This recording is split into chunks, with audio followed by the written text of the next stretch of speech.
اشاعت القراءت YouTube channel کو subscribe کریں اور بیل آئیکن کے بٹن کو کلک کر لیں۔ اور اصول التجوید حصہ دوم کے اندر بیان چل رہا ہے صفات کا، صفات کا بیان چل رہا ہے، اور جس طرح سے مخارج کا جاننا ضروری ہے اسی طرح سے صفات کا جاننا بھی ضروری ہے۔ جس طرح سے مخارج کے بدلنے سے حرف بدل جاتا ہے اسی طرح سے صفات کے بدلنے سے بھی حرف بدل جاتا ہے، تو اس لیے مخارج کا جاننا بھی ضروری ہے اور صفات کا جاننا بھی ضروری ہے۔ اسی لیے بیان فرمایا گیا جو شروع میں آپ نے پڑھا صفات کے بیان میں کہ محققین فرماتے ہیں کہ مخارج ترازو کی طرح ہیں اور صفات کسوٹی کی طرح ہیں۔ وہ ایک سمجھانے کے لیے بتلایا گیا ہے کہ ترازو اور کسوٹی دونوں ایک دوسرے کے لیے لازم ملزوم ہیں، یعنی ترازو اگر ہے کسوٹی نہیں ہے تو ترازو بے فائدہ ہے، اور اسی طرح سے اگر کسوٹی ہے ترازو نہیں ہے تو کسوٹی بے فائدہ ہے۔ دونوں سے فائدہ اسی وقت ہوگا، مکمل اسی وقت فائدہ ہوگا جبکہ ترازو بھی ہو اور کسوٹی بھی ہو تو بات اسی وقت مکمل ہوگی۔ تو ہی ہم سمجھ سکتے ہیں مخارج اور صفات کے ذریعے سے، یہی تعلق، گہرا تعلق صفات اور مخارج کے اندر ہے۔ اگر مخارج تو ہم نے یاد کر لیے، مخارج کا ہمیں معلوم ہو گیا، کون سا حرف کہاں سے نکالنا ہے یہ ہمیں معلوم ہو گیا ہے، اور عام طور سے اتنی بات سیکھ لیتے ہیں، جن کو شوق ہوتا ہے وہ مخارج کو یاد کر لیتے ہیں، سیکھ لیتے ہیں۔ لیکن دوسری چیز جو صفات، اتنی بات ہمیں معلوم ہوگی کہ یہ حرف کہاں سے نکلے گا، لیکن اب اس کے لیے ہمیں یہ جاننا بھی ضروری ہے کہ اس حرف کو ہمیں کس طرح سے پڑھنا ہے۔ اس کی حرف کے اندر سختی ہوگی، نرمی ہوگی، کمزوری ہوگی، پستی ہوگی، قوت ہوگی، یہ جاننا بھی ضروری ہے۔ یہ اگر ہمیں معلوم ہوگا تو اس حرف کے قوی اور ضعیف ہونے کا معلوم ہوگا، علم ہوگا، ٹھیک ہے۔ خیر بہرحال عرض کرنے کا مقصد یہ ہے کہ دونوں ہی چیزوں کا جاننا ضروری ہے، مخارج کا بھی اور صفات کا بھی۔ اسی وقت حروف کا صحیح طور پر حق ادا ہوگا، حروف کی صحیح طور سے ادائیگی ہو پائے گی، ورنہ اگر مخارج جان لیے صفات نہیں جانے تو حروف کا صحیح طور سے حق ادا نہیں ہو پائے گا، حروف کی ادائیگی نہیں ہو پائے گی۔ اور جب بھی کلاس شروع ہوتی ہے میں شروع سے اس لیے لے کر چلتا ہوں تاکہ بات ذہن نشین ہو جائے، بار بار جب اس بات کو دہرایا جائے گا، اس کو ریپیٹ کیا جائے گا تو ذہن کے اندر وہ بات بیٹھ جائے گی۔ خیر بہرحال صفات کا یہ بیان چل رہا ہے۔ صفات کی شروع میں دو قسمیں پڑھی،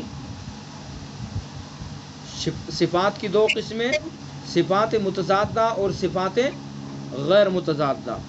نہیں، سب سے پہلے صفات کی دو قسمیں، صفات لازمہ اور صفات عارضہ۔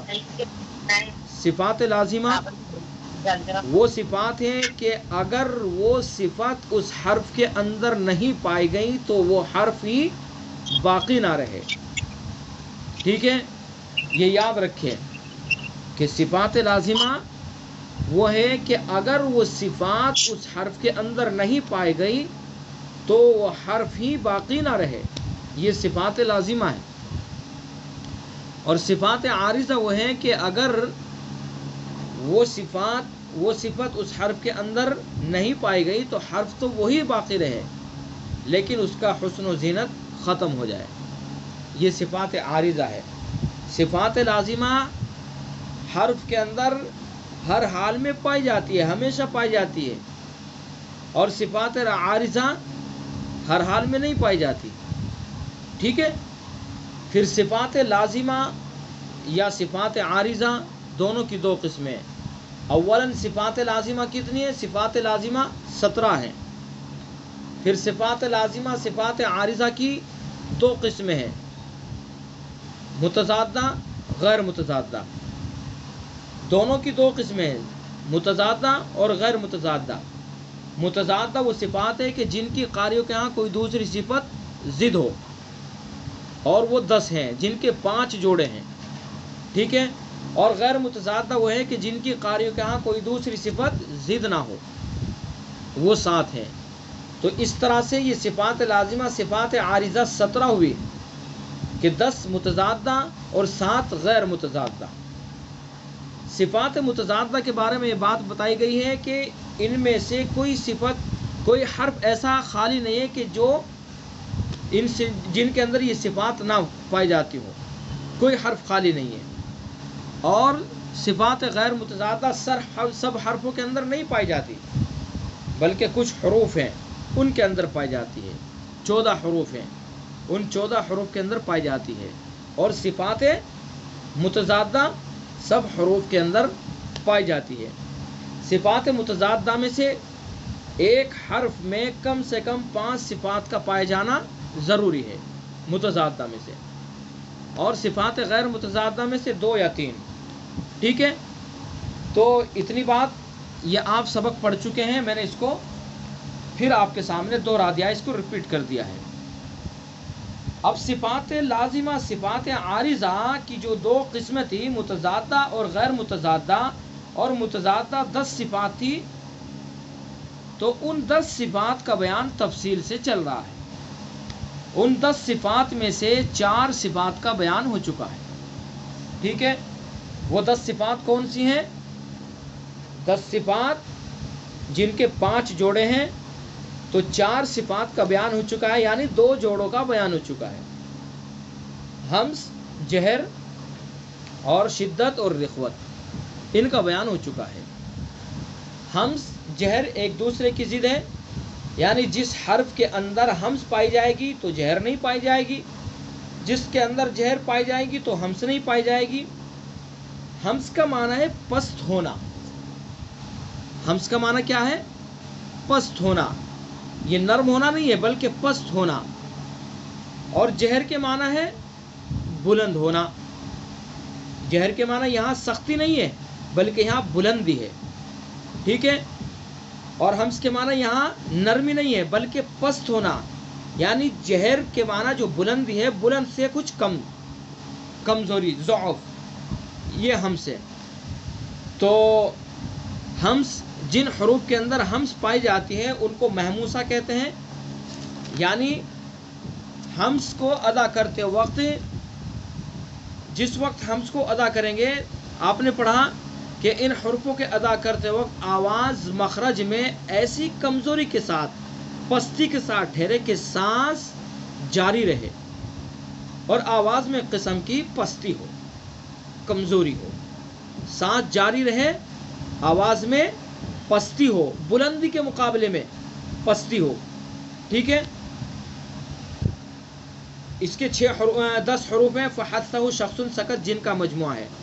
اف مثلا فا ہی کو ادا کر لیں، یا یلحث کے سا کو ادا کرتے ہیں، یلحث، تو جب ہم اس پر رکے، ہم نے سا کو ادا کیا تو ایک دم آواز بند نہیں ہوئی، بلکہ آواز اس طرح سے بند رہی، اس طرح سے رکی کہ سانس جاری رہا، اور آواز میں قسم کی پستی رہی، یلحث، اف، یلحث، ٹھیک ہے۔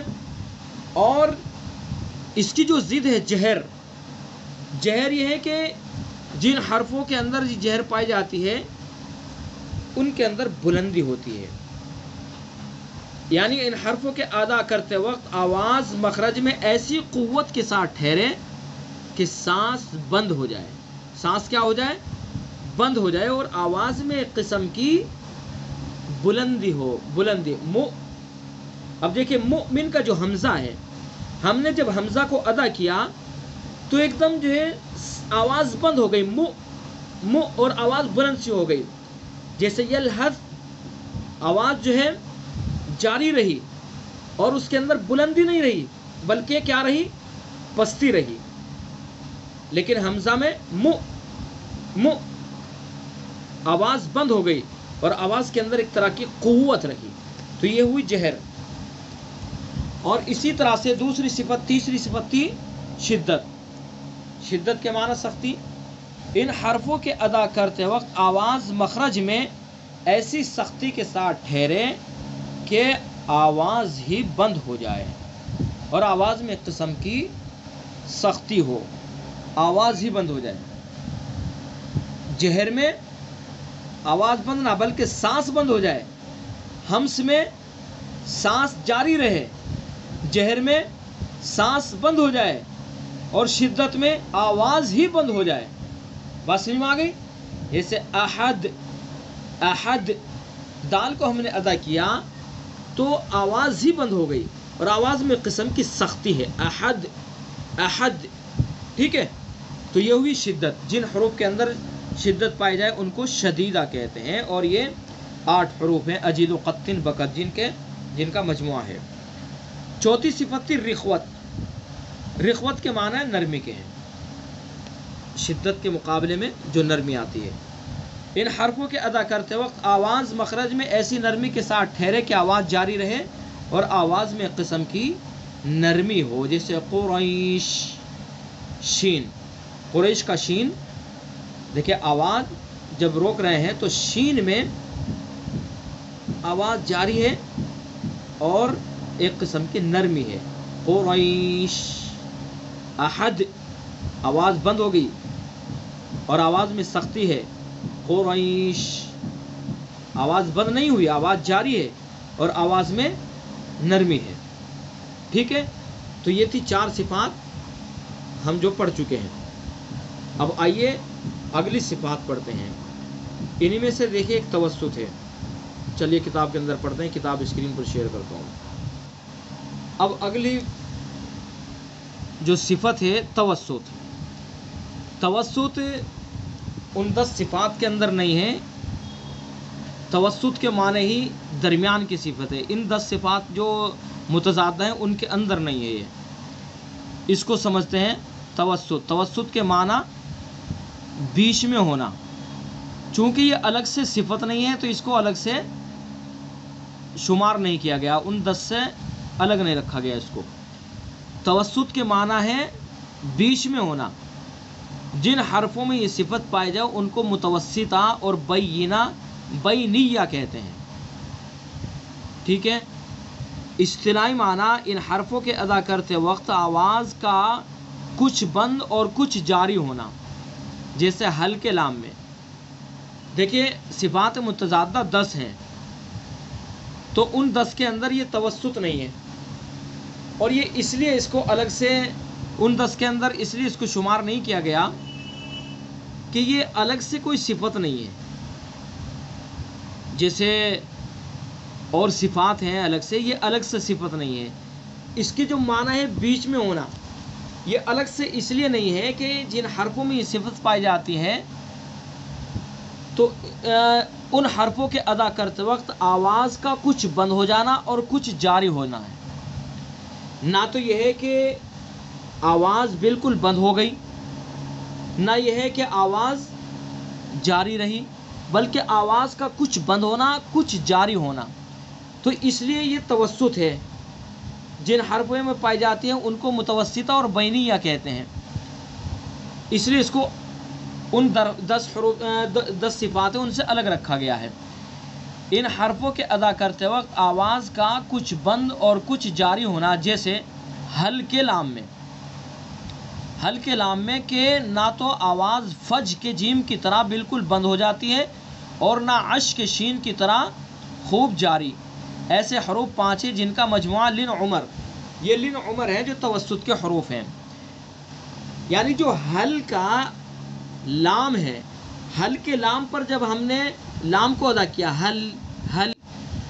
حل کے لام کے اندر نہ تو آواز ایک دم بند ہو گئی، جیسے فج میں بند ہو گئی، فج آواز بند ہو گئی، لیکن حل میں ایک دم آواز بند نہیں ہوئی، اور نہ حل کے اندر آواز بالکل جاری رہی، جیسے عش کے شین میں جاری رہتی ہے. تو اس لیے یہ دونوں کے درمیان کی ہے. یعنی نہ تو آواز بالکل بند ہو رہی ہے اور نہ خوب جاری ہو رہی ہے بلکہ دونوں کے درمیان کی ہے، تو اس لیے یہ متوسطہ اور بینیہ ہے۔